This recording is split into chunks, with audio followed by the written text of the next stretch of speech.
এবং এখনো দেখবেন যে বাংলাদেশকে নিয়ে তাদের যত তুচ্ছ তাচ্ছিল্যের কথাবার্তা আছে, বক্তব্য আছে, আমাদেরকে ভারতের নেতারা কখনো অবৈধ বলে, আমাদের দয়া দাক্ষিণ্যের দেশ বলে, তারা না করে দিলে আমরা কখনো স্বাধীন রাষ্ট্র হইতাম না এগুলো বলে, কখনো তেলাপোকা বলে, কখনো ছারপোকা বলে, কখনো হচ্ছে পুশব্যাক করে অবৈধ বাংলাদেশি বলে।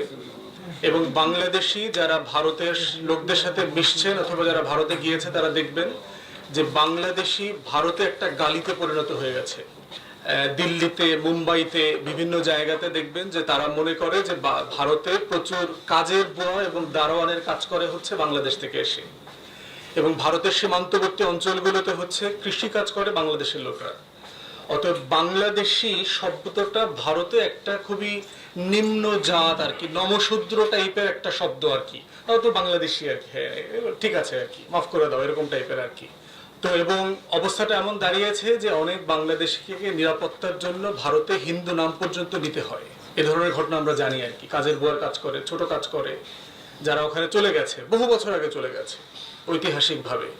এখন সমস্যা হচ্ছে যে বড় বড় মহানায়করা যারা বাংলাদেশ থেকে গেছে, অমর্ত্য সেন, তার তো নাম পরিবর্তন করা লাগে নাই আর কি, সুচিত্রা সেনেরও নাম পরিবর্তন করবার প্রয়োজন হয় নাই, তারপরে জ্যোতি বসুরও নাম পরিবর্তন করবার প্রয়োজন হয় নাই। কিন্তু যিনি সকিনা, মর্জিনা, রহিমা, ওনারা যারা গেছেন ওনাদের নাম পরিবর্তন করাটা ওনার নিরাপত্তার জন্য জরুরি হয়ে গেছে। ইন্ডিয়ান ইনফিরিয়রিটি কমপ্লেক্স আছে বাংলাদেশ নিয়ে, তার একটা হীনমন্যতা আছে বাংলাদেশকে নিয়ে। কারণ যাকে আমি ছোটবেলা থেকে পাল্লা পুষ্যা রাষ্ট্র বানায় দিছি, স্বাধীন কইরা দিছি, হে দেখি আমগো থেকে ভালো করতেছে। মানবাধিকার ইন্ডেক্স বলেন, জাতিসংঘের যে বিভিন্ন ডেভেলপমেন্ট ইন্ডেক্স বলেন, অর্থনীতির ইন্ডেক্স বলেন, যে কোনো ইন্ডেক্সে সে বাংলাদেশ ছাড়িয়ে যাচ্ছে ভারতকে। এই ইনফিরিয়রিটি কমপ্লেক্স থেকে সে মেনে নিতে পারছে না যে বাংলাদেশ এত ভালো করছে, এবং এটার কারণে সে কি করছে যে রিপিটেডলি আমাদের স্বাধীনতা এবং সার্বভৌমত্বকে এখানে সে ইন্টারফেয়ার করে। সে এখানে ওই চিটাগং হিল ট্রাক্সে সে জনসংহতি সমিতি বানায়, আমাদের হিল ট্রাক্সে স্বাধীনতা আন্দোলন করবার জন্য ওখানে হাজার হাজার জনসংহতি সমিতি সদস্য চাকমাদেরকে নিয়ে ওখানে ট্রেন করে, তাদেরকে অস্ত্র দেয়, বাংলাদেশে জঙ্গি নাটক করে, জঙ্গিদেরকে প্রশিক্ষণ দিয়ে জঙ্গি বানায়, অস্ত্র দিয়ে পাঠায়, আমাদের গণতন্ত্রে ইন্টারফেয়ার করে, আমাদের নির্বাচন হতে দেয় না এখানে, পোষ্য রাজনৈতিক সম্পর্ক দিয়ে আমাদের গণতন্ত্রকে এবং আমাদের প্রত্যেকটা জাতীয় স্বার্থের বিপক্ষে আমাদের দেশের লোকদেরকে তাড়িত করে সে দাঁড়ায়। এইটা হচ্ছে এই সম্পর্কের প্রধানতম সংকট। ভারত যদি সত্যিকার ভাবে বাংলাদেশের সাথে একটা নেইবারলি রিলেশনশিপ চায়, তাহলে তাকে এটা মেনে নিতে হবে যে তার এই খাসলত পরিবর্তন করা দরকার। তার এই যে সে যে একটা হীনমন্যতায় ভোগে, তার যে বাংলাদেশ সিনড্রোম আছে, এই বাংলাদেশ ভাইরাসে যে সে আক্রান্ত, এই অভিশাপ থেকে তাকে, মাইন্ডসেট থেকে বেরোয় আসতে হবে। তাকে মেনে নিতে হবে যে আমরা ব্রাহ্মণ হব না, আপনারা ব্রাহ্মণ হয়ে থাকেন, এটা নমশূদ্রের দেশ হইল স্বাধীন রাষ্ট্র, এটা মেনে নিতে হবে আপনাকে। আপনারা তো মুসলমানকে কায়স্থ, জবনার, নমশূদ্র মনে করেন, এটা মেনে নিতে হবে যে আমরা স্বাধীন হয়ে গেছি, এখন আমরা আপনার ঘরের চাকর বাকর না। আপনি ৭১ কি সব গল্প টল্প বানাইছেন, ওই গল্প বইলে এখন ৫১ বছর ৫৩ বছর পরে আমাদের খাওয়ালে লাভ হবে না। ওই গল্পের আদ্যপান্ত আমরা জানি। কৃতজ্ঞতা আপনাদের আমাদের প্রতি আদায় করা দরকার যে আমরা আপনাদের সাহায্য নিচ্ছি, কারণ বিকল্প সাহায্য নিয়ে রাষ্ট্র স্বাধীন করবারও পরিকল্পনা ছিল, মাওলানা ভাসানীর পরিকল্পনা ছিল, মেজর জলিলের পরিকল্পনা ছিল। সেক্টর কমান্ডাররা কেউ রাজি হন নাই ভারতের সাহায্য নিয়ে দেশ স্বাধীন করতে। মেজর জলিলরা, মাওলানা ভাসানীরা চেয়েছেন আমরা লন্ডনে প্রবাসী সরকার করব, প্রয়োজনে আমরা বাংলাদেশ থেকে গেরিলা যুদ্ধ করব, এটার প্রস্তুতি নেওয়া হয়েছে। চিটাগং হিল ট্রাক্সে যুদ্ধের প্রবাসী সরকারের পরিকল্পনা করা হয়েছে। অতএব বিকল্প যুদ্ধের পরিকল্পনা আমাদের সেক্টর কমান্ডারদের ছিল। অথবা আপনাদের এটা মনে করবার কোনো কারণ নাই যে আপনাদের সাহায্য ছাড়া দেশ স্বাধীন হইতো না। দেশ স্বাধীন হইতো নিজ গুণে, নিজ সময়ে, নিজ গতিতে দেশ স্বাধীন হয়ে যেত। আপনারা জানেন আমাদের সীমান্তে ট্রান্সবাউন্ডারি আন্তর্জাতিক নদী আছে ৫৪টা। এই ৫৪টা নদীর হচ্ছে বড় নদী, ছোট নদী মিলে দুইটা হলো নদীর বেসিন আছে, বড় নদী।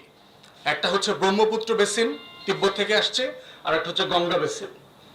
এবং আপনারা দেখবেন যে গঙ্গা পশ্চিম থেকে এসে ঢুকছে, রাজশাহী চাঁপাইনবাবগঞ্জ দিয়ে ঢুকছে বাংলাদেশে, আর ব্রহ্মপুত্র বেসিন হচ্ছে পঞ্চগ্রাম, কুড়িগ্রাম দিয়ে বাংলাদেশে ঢুকছে, যমুনা হয়ে এদিকে আসছে। ব্রহ্মপুত্র বেসিনে গবেষকরা বলেছে ইতিমধ্যে ১৮টা শাখা নদী শুকিয়ে গেছে। যারা মুরব্বীরা আছেন, যারা ছোটবেলায় মাছ ধরতেন ব্রহ্মপুত্র যমুনা নদী থেকে, জিজ্ঞেস করবেন, আপনারা নিজেরাও যেতে পারেন। এই ব্রহ্মপুত্র নদীর প্রশস্ততা ছিল হচ্ছে 5 কিলোমিটার। 5 কিলোমিটার, খালি চিন্তা করেন এটা কত বড়, আপনি চোখ দিয়ে দেখতে পারবেন না এই নদীটা। সেইটার প্রশস্ততা এখন কমে আসছে 780 মিটার, মানে 1 কিলোমিটারেরও সে কমে গেছে। তাহলে এই যে বিশাল আমার সাগর সমান দেশ নদী ছিল, সেই নদীটা ছোট হতে হতে হতে একটা খালে পরিণত হয়েছে। এবং শুধু কি খালে পরিণত হয়েছে, এর যে শাখা নদী ছিল, আপনারা জানেন যে প্রত্যেকটা বড় নদীর সাথে শাখা নদী কানেক্টেড হয়, যেই শাখা নদী থেকে আবার খাল তৈরি হয়, ওই খালের পানি দিয়ে আমাদের কৃষকরা চাষবাস করে। এইটার মাধ্যমে যেটা হয়েছে, 12টা বড় শাখা নদী মরে গেছে, 18টা বড় শাখা নদী মরে গেছে।